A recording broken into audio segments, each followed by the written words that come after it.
Is there a housing crisis in Spain right now? And if so, how are you supposed to find a rental once you move here? There's such a high demand around the country, so I speak with our partner moving to Spain about housing in general and what you need to know about for some of the more desirable cities. A special thanks to Wise, who sponsored this video. Alison talks to me later on about how Wise makes it easy to pay rent, make transfers, and even exchange money for something like buying a home in another country. Plus, our link gives you the perk of a fee-free transfer.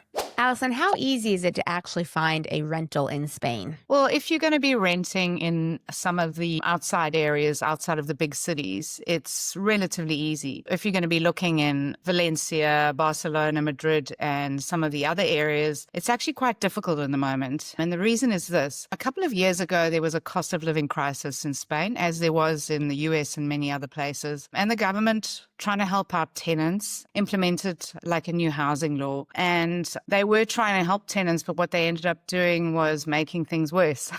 So they said anything over 11 months is a long-term rental and anything under 11 months is short-term and not protected by the law. So what happened was all the landlords, of course, being human beings, moved their leases to short-term rentals. So finding something that you can make your own, like a long-term rental over 11 months, is quite difficult. If you do, however, find a long-term rental, you are protected in that you don't have to pay agency fees in the beginning. You don't get massive increases in rent every year. And they actually can't kick you out of your home unless, there's a death in the family or divorce or something really serious like that for 5 years. I mean, once you find your long-term home, you really are protected and it's great. So that's the issue at the moment. They were trying to help tenants, but they've ended up doing the opposite. So there's a lack of stock. Is there a housing crisis going on in Spain still? Yeah, there's a housing crisis. It's been caused by many factors, similar to in Portugal, of course. Lots of Airbnb illegal rentals. The government's tried to control that through licensing. So you have to have a license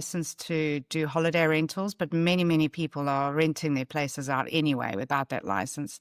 As well as that, you've got expats like ourselves who are coming into the country in large numbers. So there is a bit of a housing crisis, especially in the traditional areas. It's quite sad sometimes to see like a whole building will be, Airbnbs instead of, the older ladies that used to live in those buildings. It's really quite sad in some parts of Barcelona and Valencia. Does someone need housing as part of their visa, or is that something you find once you arrive? It's actually not too bad. What we recommend is that you come here and get a short-term rental. So there's many websites actually where you can get like monthly rentals. There's actually no set time, but you have about 6 months in which time you have to have a lease to register at the town hall, which is called a padrón, to get your residency from then. Our recommendation always is come here first.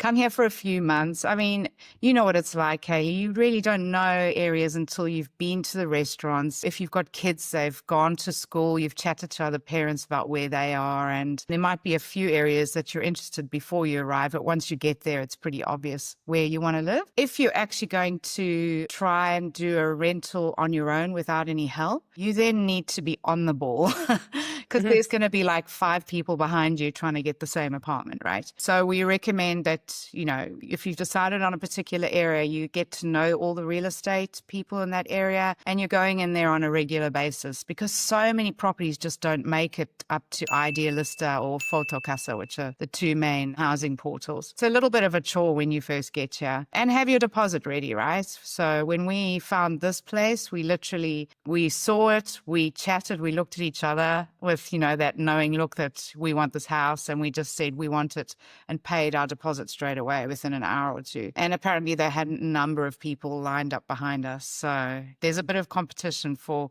great places, unfortunately. Okay, so that's good. You have to have your money ready. So when you're looking, make sure the money's accessible. Yeah. I mean, there's facilities like Wise that make it really easy. So you can do instant transfers from, the US, the UK, or wherever you come from into the agent's bank account. So. And do you recommend your clients use something like Wise? Yeah, absolutely. Because if you just transfer money from your bank account in like your home country, you're going to lose quite a lot of money because although you won't really see it, the exchange rate that they give you is a lot worse than the exchange rate you'll get with something like Wise. And some banks even charge you fees on top of that, right? So although you're probably not realizing it, you're losing quite a lot of money. And Wise makes it really easy. What Wise is just connects to your local bank account. You connect it to your Spanish bank account when you get here, and you literally transfer between the two, or transfer to the agent in this case as well. We definitely recommend Wise. We use it personally, and we tell people you should use it. It's much nicer, better exchange rates and everything. It's good.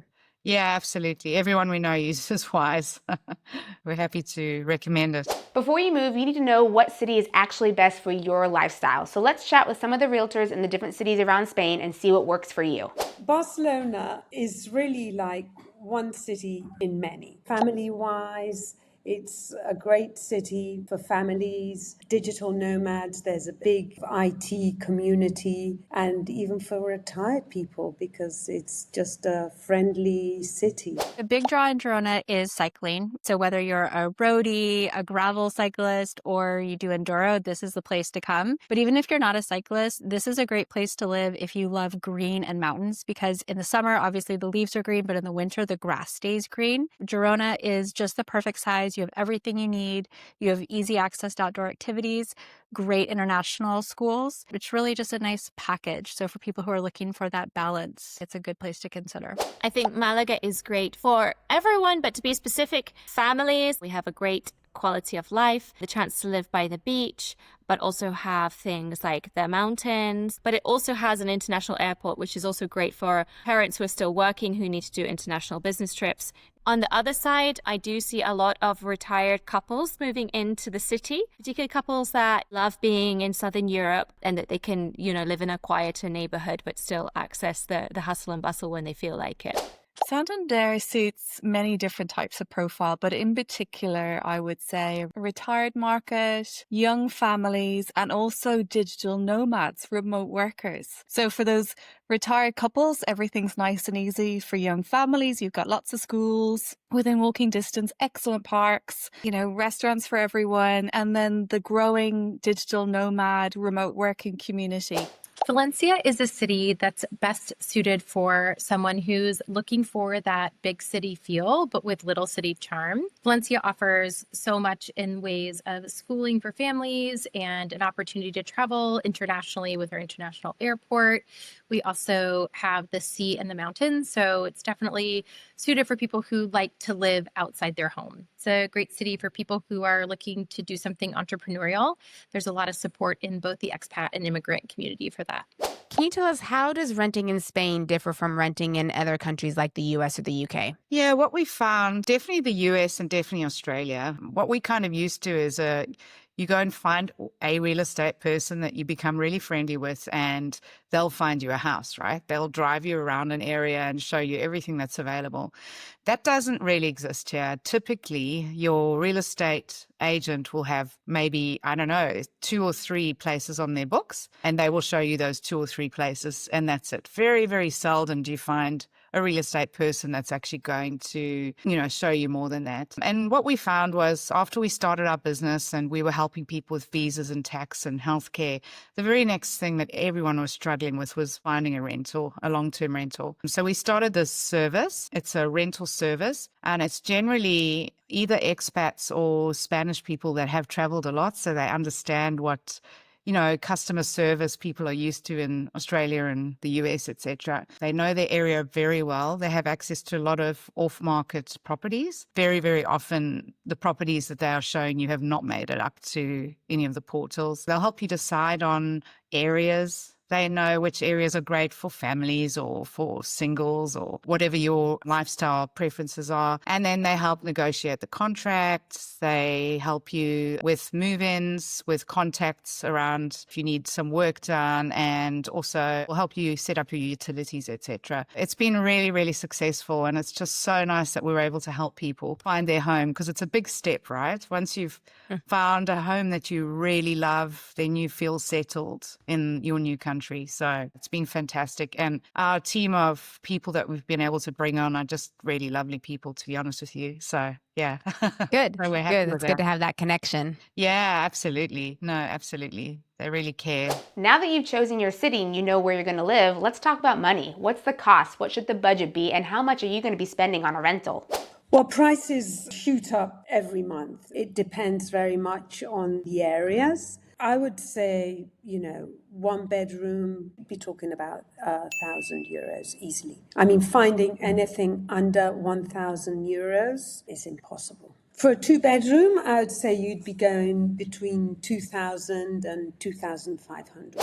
So I'd say the starting point for a one bedroom that's decent would be about €900 a month. Most international people who are coming are going to be attracted to apartments that are between about €1,200 and €1,500 a month. For rentals in general in Malaga city right now, we really don't see anything under the €1,000 mark. A couple of years ago, yes, you could still get a one bed for $750, $800, but everything has just disappeared. That's definitely the baseline for a starter apartment. And then for a two bedroom, we're really starting in the city here. It's a ballpark of 1,500, I would say, and upwards. For a recently renovated one bed apartment, we're looking at around €750 upwards. And then versus a non-renovated one bedroom apartment, could be lucky to get something for €575 per month. For two beds, a renovated would start at 900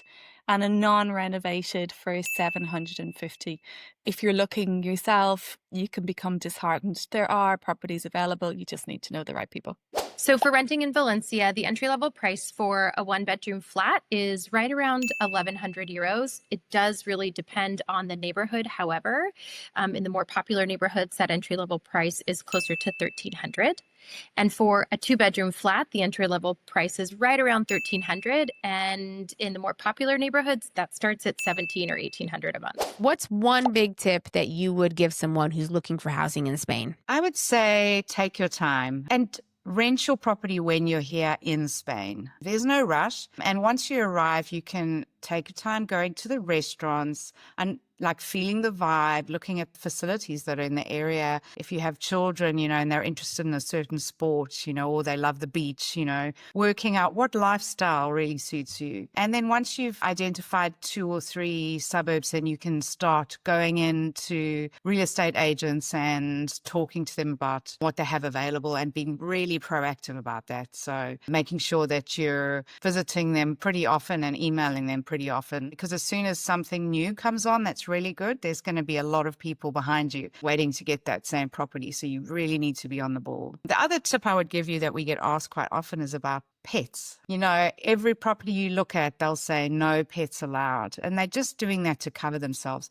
To be honest with you, Spanish people actually really love animals, but they want to protect themselves against, say, somebody's got like a really big dog with big claws and you've got wooden floors or something like that. They wouldn't want that. But we've had cats the whole time we've been here and it's never been a problem. I find that sending like a cute picture of your pet to the owners generally helps a lot. The third tip is just to show yourself as responsible and nice people. Here, we have properties in Australia and I've never met the tenants.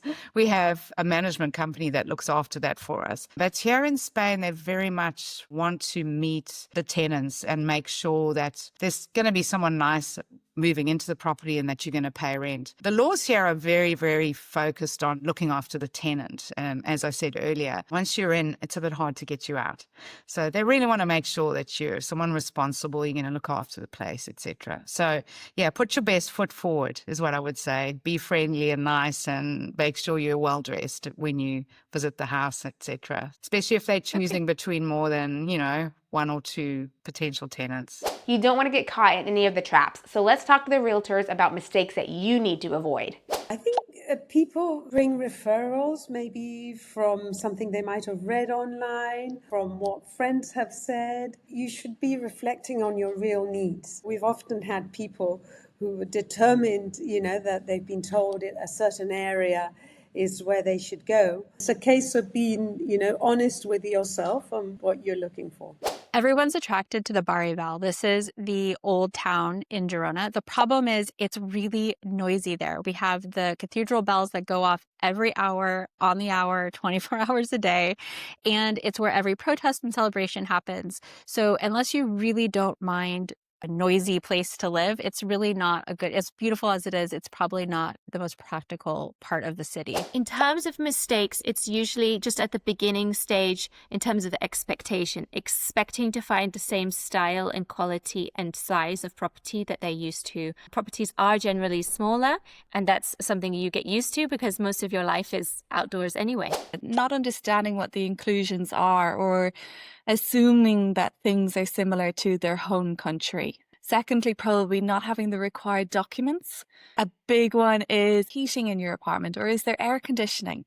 But the biggest thing probably is knowing the area. So I think assuming and then not having the local knowledge are probably the biggest mistake you can make, which really isn't a huge mistake. Maybe finding a flat that doesn't have the air conditioning units in the right space. It does get really hot here in Valencia, and so you need to have the right airflow. I think another thing might be being a little too picky about what your kitchen or bathroom looks like. Not a lot of flats are renovated here, especially those that are on the rental market. So if you are a little too picky about the tile in your bathroom or in your kitchen, you could really miss out on something special. If you like saving money, don't forget about the Wise fee-free transfer offer by clicking the link in the description below. Click on our link in the description to get in touch with Moving to Spain, and don't forget to use our code to get 10% off. Now, let's get moving.